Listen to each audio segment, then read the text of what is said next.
नमस्कार बंधुरा धीरा कुकिंग ब्लग्से सबाइके स्वागत। देखे बुझतेई पाচ্ছেন আজকে কি রেসিপি হবে। আজকে আমরা নতুন আলু দিয়ে নতুন ভাবে নতুন স্বাদে চিকেনের একটা রেসিপি করব। চলুন তাহলে এই রেসিপিটা কিভাবে করছি আপনারা দেখতে থাকুন আর পুরো ভিডিওটা কিন্তু অবশ্যই দেখবেন। চিকেনটাকে পরিষ্কার করে ধুয়ে নিয়েছি। একটা মশলা তৈরি করে নেব। সব কিছু ভাজা করে নেব। মৌরি, ধনে, জিরে, গোটা গরম মশলা আর গোলমরিচ। गोटा गरम मशला बोलते एखाने आमी दारचिनी और एलाच दिएছি। गोलमरिच, जिरे और मौरी एगुलो शुकनो खोलाय खूब भालो करे भाजा करे नेब, तबे पोड़ा पोड़ा होबे ना।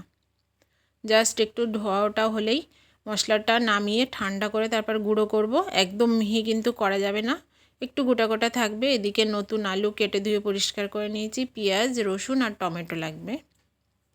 कोनो मशलाई किन्तु बाटबो ना, कुचि कुचि करे नेब। परिमाण मतो सरिषार तेल दिए दिएছি। आलूगुलो लालचे करे भाजा करे नेब। तार जन्य तेलेर भेतरे आमी नुन और हलुदटा आगे थेकेई दिए देब। दिए एबार आलूगुलो दिए लालचे करे भाजा करे नेब। नतून आलू एखन बाजारे उठेছে আর সবাই তো নতুন আলু খেতে খুবই পছন্দ করে। এজন্য আজকে নতুন আলু দিয়ে চিকেন রান্না হবে। আপনারা দেখেই বুঝতে পাচ্ছেন আলুটা কিন্তু প্রায় ভাজা ভাজা হয়ে এসেছে। একদম লালচে করে ভাজা করে নেব। আর নতুন আলু যেহেতু ভাজা করতেও সময় লাগবে না, খুব তাড়াতাড়ি কিন্তু ভাজা হয়ে গেছে। আলুটা তুলে নিয়েছি। ওই তেলের ভেতরেই আমি দিয়ে দিলাম গোটা জিরে আর তেজপাতা। আমি কিন্তু এক্সট্রা কোনো তেল ইউজ করিনি।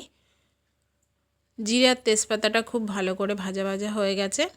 এবার এর ভেতরে আমি দিয়ে দেব কেটে রাখা মাংসটা।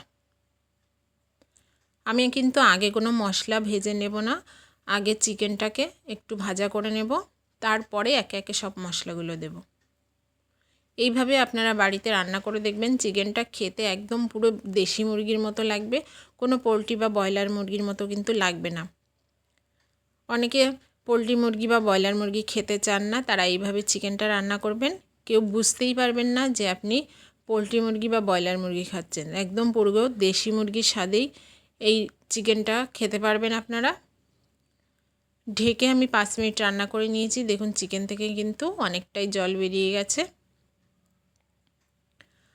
একটু নাড়াচাড়া করতে হবে, তা নাহলে কিন্তু তলে পোড়া লেগে যেতে পারে। যেহেতু চিকেনটা তেলে ফ্রাই করা হচ্ছে, আর ডুবো তেলে ফ্রাই করলে তো তলে লাগে না। দিয়ে দিলাম স্বাদ মতো নুন।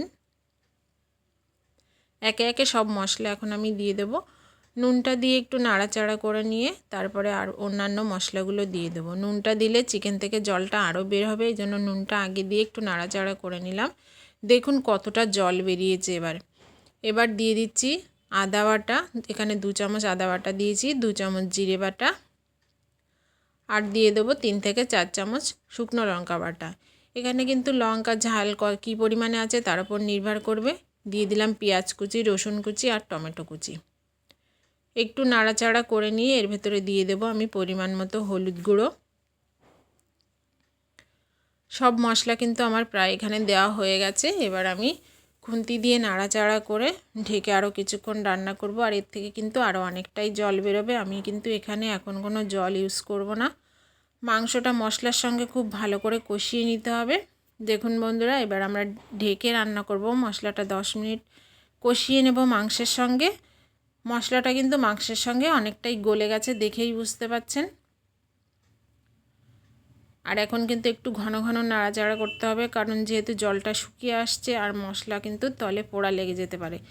এই জন্য চিকেনটা একটু ঘন ঘন নাড়াচাড়া করতে হবে আর খুব ভালো করে কষাতে হবে। যত ভালো করে কষানো হবে মাংসটা খেতে ততই ভালো লাগবে। আর একদম দেশি মুরগির স্বাদ লাগবে। আপনারা কেউ বুঝতেই পারবেন না যে কী মুরগি খাচ্ছেন। জিজ্ঞাসা না করলে কিন্তু কেউ বুঝতে পারবে না। কেউ যদি না বলে যে এটা পোলট্রি মুরগি, তাহলে কিন্তু কেউ বুঝতে পারবে না। এবার সেই ভাজা মশলাটা দিয়ে দিলাম। দেখুন একদম কিন্তু মিহি করিনি, একটু গোটা গোটা আছে, কারণ মুখে পড়লে খেতে ভালো লাগবে। মশলাটা চিকেনের সঙ্গে মিশিয়ে দিয়ে একদম লো আছে আমি 2 মিনিট মতো ঢেকে রাখবো। মশলার ফ্লেভার চিকেনের ভেতরে খুব ভালোভাবে চলে যাবে। এবার আলগা করে আপনাদের দেখিয়ে দিচ্ছি। চিকেনটা কিন্তু খুব ভালোভাবে কষানো হয়ে গেছে, একদম তেল ছেড়ে দিয়েছে। এবার এর ভেতরে আলুগুলো দিয়ে আমি আরেকটু কষিয়ে নেব। দিয়ে দিলাম ভেজে রাখা আলুটা দিয়ে চিকেনটা আবার আরেকটু কষিয়ে আমি এখানে গরম জল দিয়ে দেব। গরম জল দিলে কিন্তু মাংসের স্বাদটা অন্যরকম আসে। খুব ভালো করে দেখুন চিকেনটা কষিয়ে নিয়েছি। এবার গরম জলটা দিয়ে দিলাম।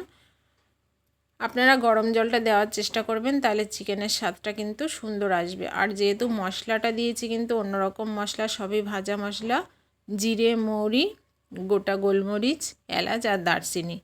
এবার আমরা তরকারিটা ফুটতে দেব। 10 মিনিট রান্না করে আপনাদের দেখিয়ে দিই। ঢাকনাটা খুলে দেখুন মাংসটা কিন্তু প্রায় হয়ে এসেছে। আর আমি খুব বেশি ঝোল রাখবো না, একটু গ্রেভি রাখবো, হালকা গ্রেভি। এবার আমি দিয়ে দেবো কাঁচা লঙ্কা। কাঁচা লঙ্কারও কিন্তু সুন্দর একটা ফ্লেভার আছে।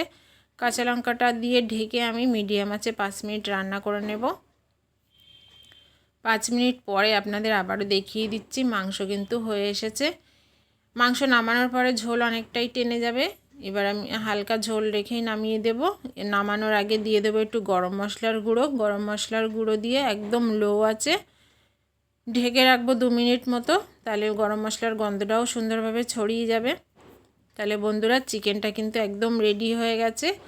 আপনারা বাড়িতে এইভাবে তৈরি করে আমাকে জানাবেন অবশ্যই কেমন লাগলো। এবার চিকেনটা নামিয়ে নিয়েছি। তাহলে আজকে এই পর্যন্তই। আপনারা ভালো থাকবেন।